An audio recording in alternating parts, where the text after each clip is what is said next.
Think about it. We're surrounded by words all day, every day. But what are they really trying to say?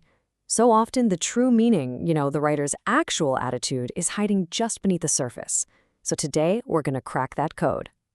You know the feeling, right? You get a message, you read it one way, and then you find out later it meant the complete opposite. Yeah, without emojis or seeing someone's face, texting can be a total minefield for miscommunication. Okay, look at this classic example. Your friend Maya texts, "Oh, this little puppy is just a bundle of joy." And you think, awesome, she's having a great time. But what was really happening? She was being sarcastic because that puppy was a tiny nightmare. And that right there, that's exactly the kind of misinterpretation we're going to tackle today. And this whole thing isn't just about texting. It happens in pretty much everything we read. And it all boils down to one super important idea in literature called tone. All right, so what is tone, really? Well, to put it simply, it's the writer's attitude about what they're writing about. Just think of it like the vibe or the feeling that's hiding behind the words. Are they being funny, super serious, kind of angry? The tone is our little window into how the author truly feels. Okay, now here's where things get a little tricky. There's a common trap that trips up so many people, especially on big reading tests like the SAT. They get tone confused with another idea, mood. Let's clear this up right now so you don't fall for it. Okay, so here is the absolute key difference. Listen up. Tone is what the writer is putting out there. It's their attitude. Mood, on the other hand, is the feeling that you, the reader, get from the text. So a horror story might create a spooky, terrifying mood in you, right? But the author's tone could actually be clinical and detached. So the trick is always to ask, what is the author feeling? Not, how does this make me feel? Big difference. So the big question is, how do we actually figure this stuff out? Well, this is where you get to be a detective. You're on the hunt for clues hidden inside the text. And you've got two main tools in your detective toolkit to help you find them. And lucky for us, it's a pretty simple two-step process. First, we're going to look at the specific words the author picks. That's called diction. And second, we'll check out how they arrange those words into sentences. That's called syntax. First up, word choice. This is by far your biggest clue. And we're not just talking about what the word means in the dictionary. We have to look at the connotations. It's like the emotional baggage that words carry around with them. I mean, look at this. It's a perfect example.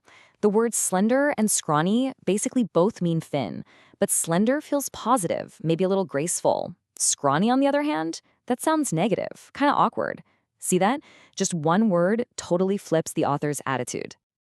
Okay, let's put this into a full sentence. I am annoyed that more people aren't saving water. With the word annoyed, the tone is pretty clear, right? It's irritation, but, it's not extreme. But now, watch what happens when we swap out just that one word.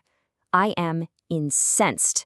Whoa, the tone just explodes. We've jumped all the way from mild irritation to some serious, fiery anger. And let's try one more. Look at the shift. We change it to astonished, and poof, the anger is gone. Now the tone is one of pure shock and disbelief. It's amazing, right? That's the power of a single word to shape the entire feeling of a sentence. All right, on to our second clue, sentence structure, or syntax. It's not just what words you use, it's how you arrange them. I mean, just think about it. Short, punchy sentences. They can feel really direct, maybe even angry, like, get out now. I mean it. But long, flowing sentences with lots of clauses, they can create a totally different vibe, maybe something nostalgic or excited, like the thoughts are just pouring out. Okay, so theory is one thing, but let's see how this stuff actually works in the real world.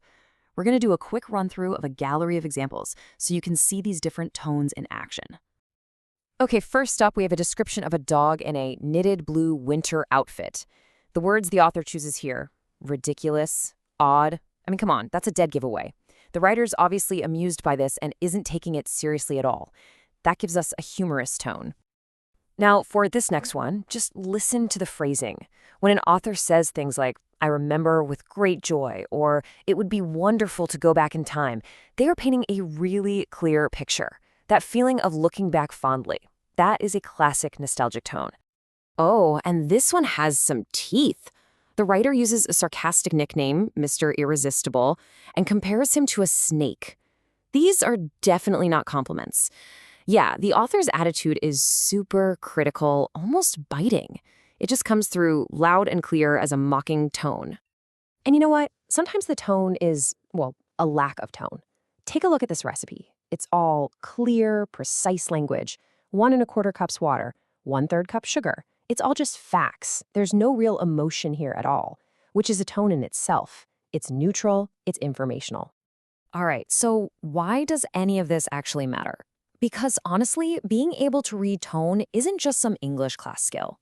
In the real world, it's kind of like a superpower. Think about it. You can finally understand the real message somebody's trying to send. You can spot an author's hidden agenda. Are they trying to convince you of something, make fun of something, or just get a laugh? It makes you a smarter, more critical reader in everything you do. And yeah, for sure, it is going to help you absolutely crush those reading tests. So, from now on, whenever you read anything, an article, an email, even a quick text, pull out that detective toolkit. Pay attention to the word choices and the sentence structures. You've got the secrets now. The real question is, what hidden attitudes are you going to uncover next?